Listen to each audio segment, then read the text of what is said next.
కానీ నువ్వు అర్థం చేసుకోగలిగితే వీళ్ళెంత మంచివాళ్ళో నీకే అర్థమవుతుంది. వాళ్ళంతా మంచివాళ్ళు కాబట్టే నీకు సంగీతం అంటే ఇష్టం అని తెలుసుకొని నీకింత మంచి గిఫ్ట్ ఇవ్వాలనుకున్నాడు. గిఫ్ట్ ఇవ్వాలనుకున్న వాళ్ళు బయటకు పిలిచివ్వకుండా నీ గదిలోకి నీ పర్మిషన్ లేకుండా వచ్చి ఇవ్వడం ఇది మాత్రం తప్పే.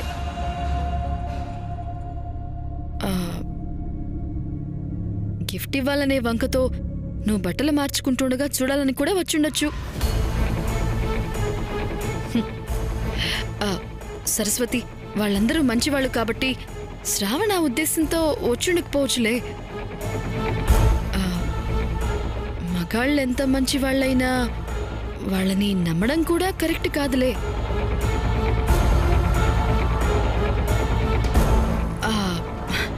నేను నా ఒపీనియన్ చెప్పాను. నా అభిప్రాయం కరెక్ట్ అవ్వచ్చు, కాకపోవచ్చు.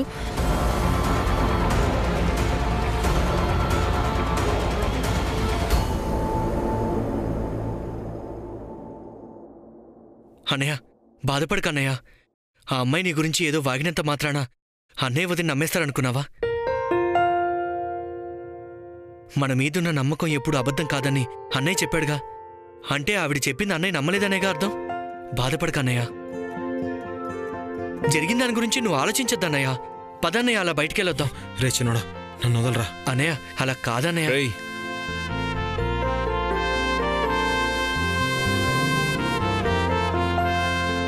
ఆ గదిలోకి ఎందుకెళ్ళావని అన్నయ్య అడిగాడే తప్ప ఎందుకు ఇలాంటి పని చేసావని అడగలేదురా. అంటే మనం అలాంటి వాళ్ళం కాదని తెలిసినట్టే కదరా. అన్నయ్య, రేయ్, నువ్వు బాధపడుతుంటే నేను చూడలేకపోతున్నాను రా.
కాదు,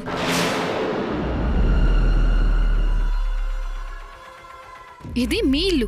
మీ ఇంట్లో మీరు పర్మిషన్ తీసుకోవడం ఏంటి? స్నానానికి వెళ్ళేటప్పుడు తలుపులు వేసుకోవాలి అనే జ్ఞానం అమ్మాయికి ఉండక్కర్లేదా? తలుపులు వేసుకోకపోవడం సరస్వతి తప్పు, శ్రావణ్ది తప్పు కాదు. నువ్వు మంచివాడవని మా అందరికీ తెలుసు శ్రావణ్. నువ్వేం బాధపడక్కర్లేదు. నా నాకు ఊహ తెలిసినప్పటి నుంచి మా అన్నయ్య నన్ను ఎప్పుడూ కొట్టలేదు. ఇదే మొదటిసారి. అందుకే బాధగా ఉంది. శ్రవణ్ రా, చెప్తాను రా.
బరువు గడప దాటుతుందేమోనన్న భయం.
ఆ నమ్మకమేరా.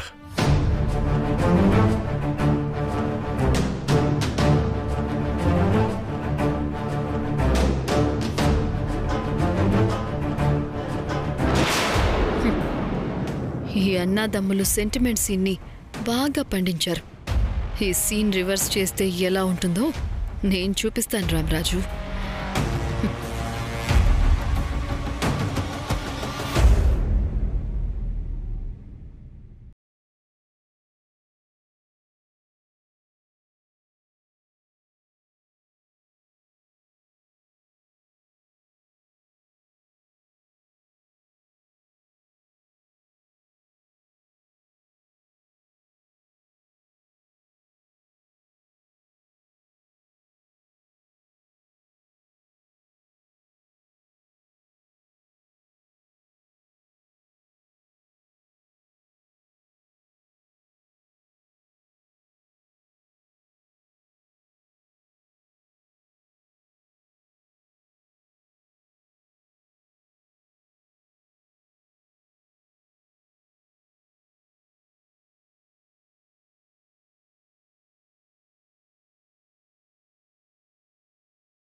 అలా కొట్టడానికి కొంత టైం కావాలి.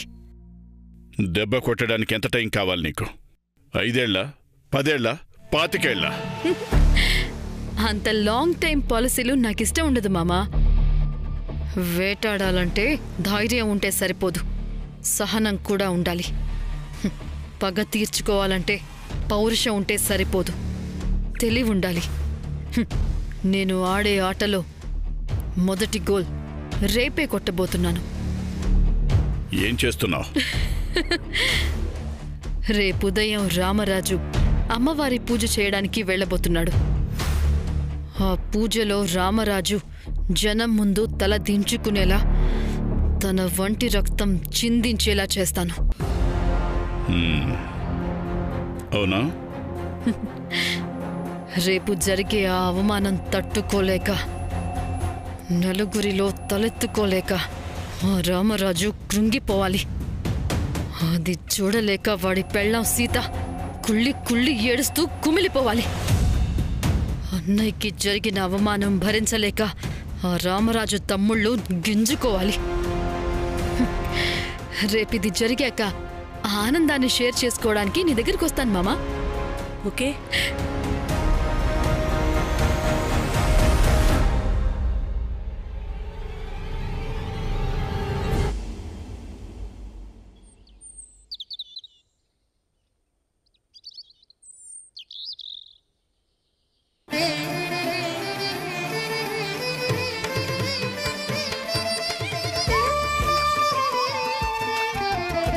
శంకర్, శ్రావణ్, నాని, ఏంటదినా?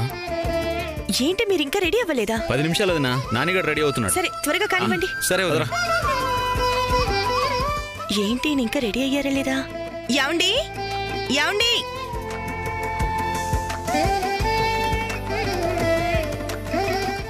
రామరాజు గారు రెడీ అయ్యారు. రామరాజు గారి జీవితంలోకి సీత అనే ఒక ఆవిడొచ్చింది కదా, సీతారామరాజు అనొచ్చుగా, సంతోషిస్తాం. ఓకే ఓకే, సీతారామరాజు గారు రెడీ అయ్యారు. అవును, అందరినీ రెడీ అయ్యారా అని అడుగుతున్నావు. నువ్వు ఇంకా తలకు గుడ్డ కట్టుకుని నీళ్లు చిలకరిస్తున్నావేంటి? ముందు నువ్వు వెళ్ళి జడేసుకుని రెడీ అవ్వు.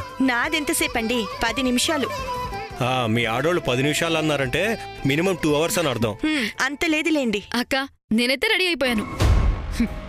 ఈరోజు నీకు అవమానం జరగబోతోందని తెలియక చాలా సంతోషంగా ఉన్నా. ఆ సంతోషం కాసేపట్లో ఆవిరైపోబోతోందిలే. గుడ్ మార్నింగ్ బావగారు. Good morning. సరస్వతి రెడీ అయిందా?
నువ్వనుకున్నది నెరవేరాలని కోరుకో. ఈ రామరాజు కుటుంబం నాశనమైపోవాలి అనేదే నీ కోరికని నాకు తెలుసు. నాది కూడా అదే కోరికని నీకు తెలియదు. త్వరగా రెడీ అవ్వు.